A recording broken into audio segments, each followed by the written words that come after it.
Now, only one thing I'm telling, that if there's any question for things other than Northeast, they won't be replied before opening it.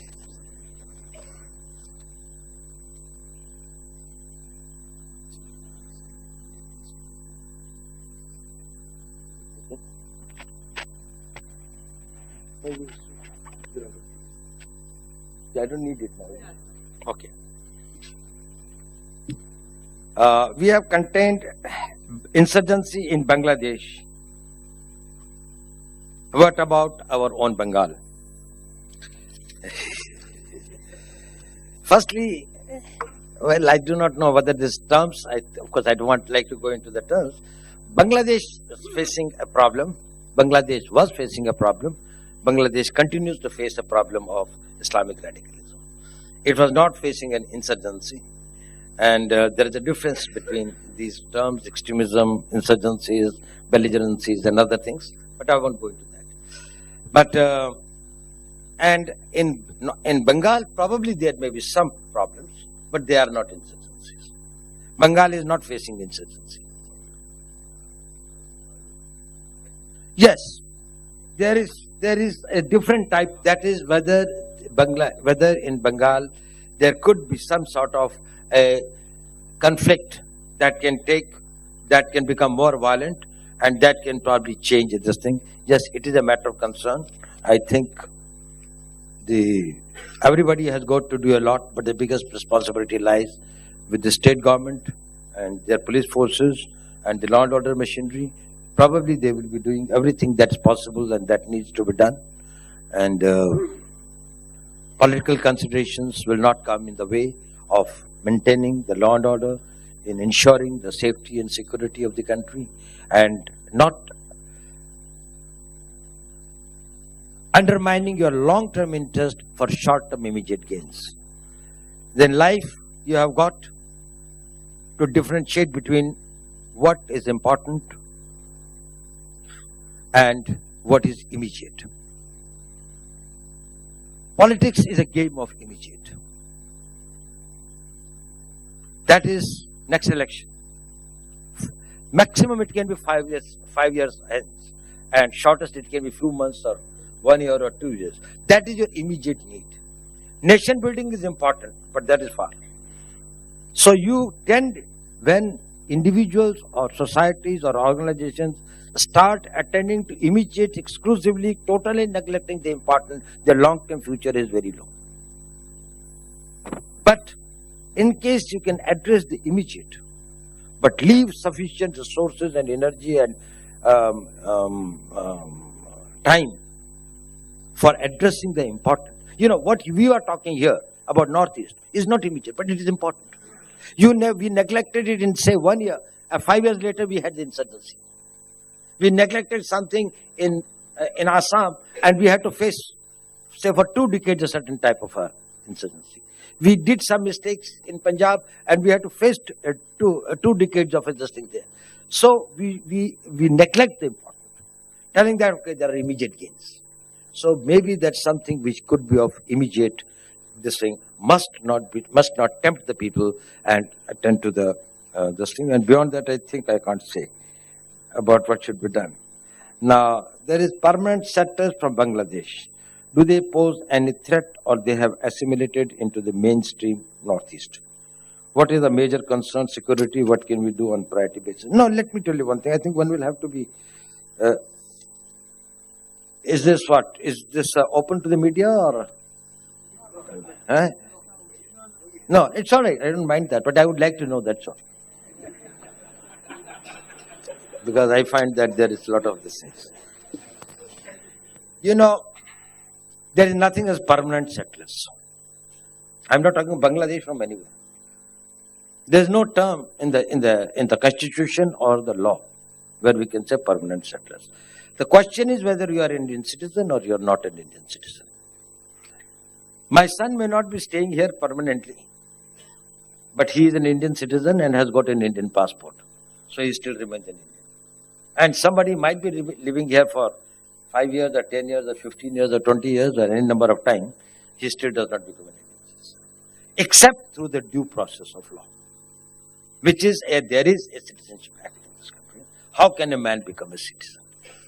So, permanent citizens from Bangladesh, if they are from Bangladesh, and if they are, that means they are not Indians, then they can only be on a visa for a certain period of time, or a permission which is given by the government of India for a certain period of time. It can be for 3 days, and it can be for 3 years or 55 years or something like that. If not, prima facie, the status is illegal.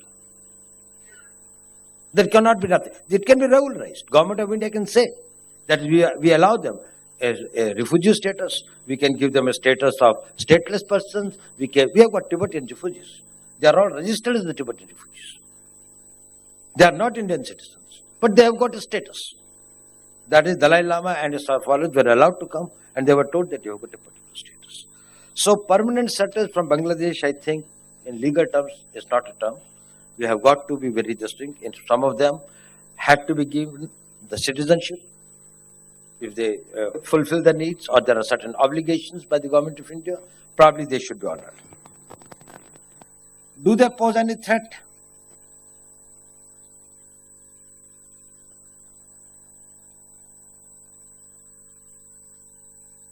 When social interruption takes place, there is always social instability.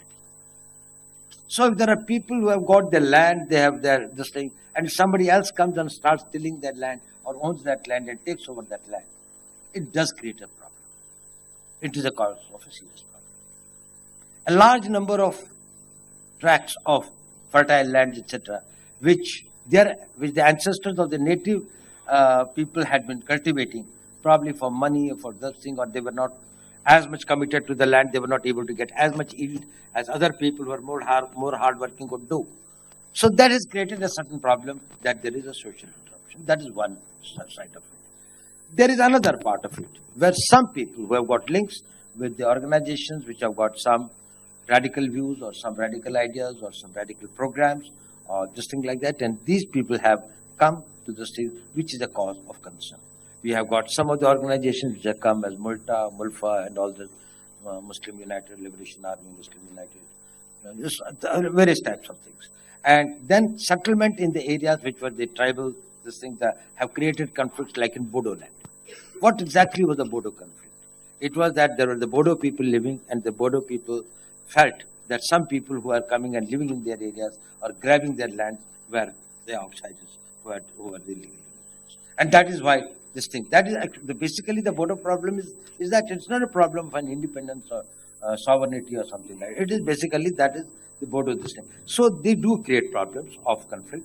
So I think there is a need to think how we can either resolve it, how we can assimilate some people, how we can regularize some people, and how can we make the people which are, according to the 27 June 2005 decision of the Supreme Court, do not qualify to be the Indian citizens and have to be identified, well, they are sent back, or they are told that, well, they have to find proper means of getting into it.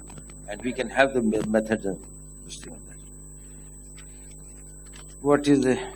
What can we do to priority basis from different organizations from Mumbai? What can we do on priority basis from different organizations from Mumbai and elsewhere in India? Well, I think this point I was covered, that the different organizations can create a broad spectrum awareness, can create a national consensus, can create opinions, and put your mind, your money, your focus on supporting the causes which you think are good. If you think that it will be good to have some, in case you can think of instituting 50 scholarships for medical colleges or engineering colleges or vocational training for the people from Northeast, and you make a trust. And every year, let one family own one child. And when I say own, means that you take the care of their 4 years of education or training. Select the best. You will find some in Guwahati, some in Nagaland, some in Ajit, some in the Meghalaya, in Shillong or something like that, etc. When they get a government scholarship, it's a very, very remote. Nobody is just saying. But when one Mr. X He has got this thing, and one child, he thinks that he was my virtual parent who gave me my education, and he's responsible that I'm a doctor today, or I'm an engineer today, or I went abroad and got this thing, and he becomes successful in life. He will always remember. He will always have that sort of this thing. Maybe that an organization, you can form small organizations who can do this. So there can be many such initiatives, innovative, depending upon what sort of resources you have got. If you can spend, say, 5,000 rupees a month, probably you can take care of a child's full education, fees and all this. If you can spare a little more, probably you can think of having a school somewhere. Build up some vocational school, not the type of a school that you do read only the Mughal history and the geography and things like that. That doesn't give you skills. No, because that doesn't take you anywhere. That doesn't give you employment. Something that will provide employment to them. Now, for example, say the electronics. Now, that area is climate-wise and others, it's a low-dust area, it's not very hot climate, it's not this thing like that, etc. Could it be that it could become another important hub for the electronic musics? And the girls particularly, they are very good in computers. So if you train them, probably they can have this. You know, in Vivekananda Foundation, we had a gathering of northeastern students. I used to have it quite often. So collecting all the boys and girls who are studying there and making it northeastern food and sharing it with them and having it there. Since I also lived there so long, so I like the food as well. So I asked these girls, I said, what are you doing? They said, well, we are studying here and then we are doing part-time work. I said, what sort of part-time work you do? They said, we work in the restaurants and this thing like that, because most of the Chinese restaurants, but they feel very happy because they say that if anybody asks you, you say you're Chinese. Now, that is something that felt very bad about it. They thought that to give it an ambience or something like that, etc., they will have this thing. But what, you can say that, well, you're a child from Mizoram and it doesn't matter, you know, and who asks you? Probably nobody asks you. Maybe that you can wear anything. If they want you to wear a Chinese dress or something like that, it's all right. But you are Indian boys and girls. Let them take pride in being Indian. So these are very, very small things that we, maybe that's say in Mumbai, for example, there must be some, just let somebody collect who are all the northeastern students here. You have a function for them. A full day there, tribal meal, tribal food, tribal music, tribal dances, and all this, and this thing like that, etc. Let them display. How will this do? So I think different organizations can do a lot. Actually, now this is how Swami Vivekananda inspired you, and how through various tasks you take up the vision of Swamiji is getting practical shape. I think this question is a little too personal. He inspired me a lot right from my childhood, and I read him, but more than that, I think I had thought about it for many things like that, and it has always inspired me. That you know, in life, it matters what happens to you, good or bad. But what matters more is how you react to that. Anything can happen to anyone. The lightning can